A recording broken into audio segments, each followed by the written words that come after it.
Named after the ancient Roman gods of beauty, Venus is known as the exceptional brightness in the night sky.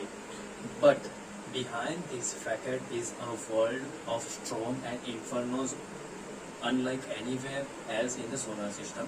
Venus, the second planet from the Sun, is very similar to the Earth from a distance, but up close it's a very different world. And Venus is about the same size as the Earth, just slightly smaller, and its structure is also nearly identical. And with an iron core, a hot metal, and a rocky crust, the crust of a Venus. However, it's dotted with thousands of volcanoes, including Maxwell Mounds, a volcano almost as tall as the Mount Everest, and Venus also has a thick layered atmosphere. It's full of clouds that rain sulfuric acid and whip around the planet at a speed up to 224 miles per hour, faster than some category 5 hurricanes, and the atmosphere is so thick that it creates a surface pressure similar to what it would be about half a mile, about 800 meters deep in the Earth's ocean. The pressure is heavy enough that a human standing on Venus' surface would be crushed, and the atmosphere here is so acidic here that it is strong enough to melt most of the metal used to make spacecraft.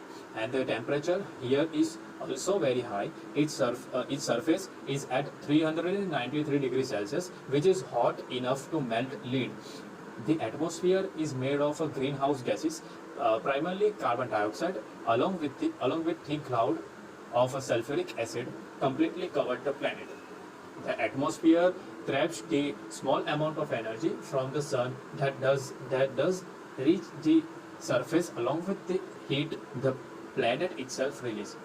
And these greenhouse effects has made the surface and lower atmosphere of Venus on the one of the hottest places in the solar system. Some scientists call it Goldilocks phenomenon, which creates an extreme case of global warming. They trap the sun's heat, causing surface temperature to rise over 880 degree Fahrenheit, making Venus the hottest planet in the solar system. Venus is so inhospitable, neither humans nor spacecraft are able to survive the planet's surface. Venus is also called as the Earth's evil twin due to its identical size as that of Earth and was probably created out of similar stuff. And hence, Venus is also considered as the most dangerous planet in the solar system.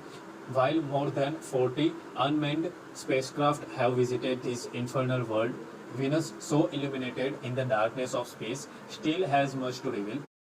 The problem for exploring Venus is its harsh environment. Due to the thick clouds, it has been very difficult to generate solar power at lower altitudes. And in addition to that, a rain of sulfuric acid has a much inevitable impact on the outer structures. These effects are very much affecting also for the mission design because you have to also see for these parameters. Due to these reasons, the possibility of terraforming Venus is not yet completely determined. In the documentation of VIXAC, Venus Exploration and Analysis Group, they have presented the potential capabilities of a particular mission platforms like fixed altitude balloons, variable altitude maneuverable platforms. The potential capability, mission challenges, and mission statement adjustments are given for each and every kind of mission platforms. The Russia's Vega balloon had last for 48 hours and traveled approximately 11,000 kilometers at 40 to 50 kilometer altitude. Our proposed solution is quite different and much more complex compared to this one. We have a thought of a complex module which cover all of the applicable regimes, namely surface, aerial platforms, and orbit. We have thought of sending a module to the Venus. After getting into proper orbit, the orbiter module from VMP is dispatched and it will start work in orbit. Gradually, the altitude of a VMP is decreased, and according to the condition, the two landers will be dispatched from the VMP and they will continue their soft landing through the surface. After the successful landing, the rovers will be rolled out for exploration. Landers will land diagonally opposite to each other. The rover will perform a maneuver which involves exploration and sample collection. Then we'll move to the alternate landers. This is the reason why we had put the landers in diagonally opposite to each other. After the rover enters the lander will start their ascent toward the VAMP. After the successful docking to the VAMP, a robotic machine will safely transfer the sample to a separate module specifically designed for samples. The module will fly to the orbiter and completes its docking. After the docking and getting the propulsion system from orbiter module, will start its journey back to the Earth with the samples. The design of VAMP and orbiter will be foolproof to elongate the mission. The overall gain of this mission will be we will get the surface sample of Venus, atmospheric data, and LiDAR hyperspectral wave-based 3D map of Venus. The detailed information about volcanoes, the orbiter, and VAMP will continue their mission. They would work partly on the solar power as Venus has high cloud level and thick atmosphere. Hence, the power density produced is low. Surviving the furnace of Venus is possible if we come up with the innovative solutions or concept for the rover's lander and VAMP, so they can function on extremely low power. There are many sensors that can be used in the mission. Some of the sensors along with the applications are listed below. Quadrupole mass spectrometer. It acts as mass filter. Aerosol mass spectrometer AMS. It is used for measuring of ambient atmospheric aerosol mass loading and size distribution for environmental monitoring. Light optical atmospheric counter LOAC. It is a light aerosol counter for performing measurements at the surface and under all kinds of atmospheric conditions. Nephelometer. It is used for measuring scattering light reflected of particles in a sample, not the reduction of light caused by turbidity. Ultra stable oscillator USO. It is used for deep space explorations. The input voltage required is 26.5 to 29 volt DC supply, that is direct current. Lightning detector. It detects the electrical activity. Gravitometer or gradiometer. It is used for measurement of gravitational fields. ASI. It consists of several sensors and electrical makeup of the atmosphere. These sensors include temperature, pressure, and accelerometer that determine atmospheric density and wind gusts or even wave motion of liquid surface. The alternative to this instrument is Rover Environmental Monitoring Station REMS. It has all the necessary sensors to provide daily and seasonal reports around the rover. Electromagnetic sounder. It is an advanced technique for measuring depths of subsurface strata. Those are layers. NIR imager, which stands for Near Infrared Imager. It is capable of mapping hydrous, that is water minerals, on the surface. And visible imager VIS. It collects visible light, which is between 400 to 700 nanometers, and converts them into electrical signals. LiDAR sensor. It provides high resolution 3D mapped view of its surroundings.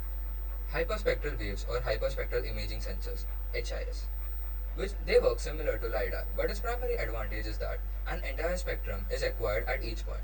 The operator needs no prior knowledge of the sample, and post-processing allows all available information from dataset to be mined. The last sensor we have on our list is ChemCam sensor. It includes camera and spectrograph working together to identify the chemical and mineral composition of the rocks and soils. In electromagnetic sounder method, it induces eddy currents in the subsurface by abrupt extinction of a steady current in a large, flat-lying loop antenna, and subsurface response is measured using the same loop antenna or a separate receiver. So we have created a loop antenna on CST Studios, and the simulation results are run in the background. Material of balloons.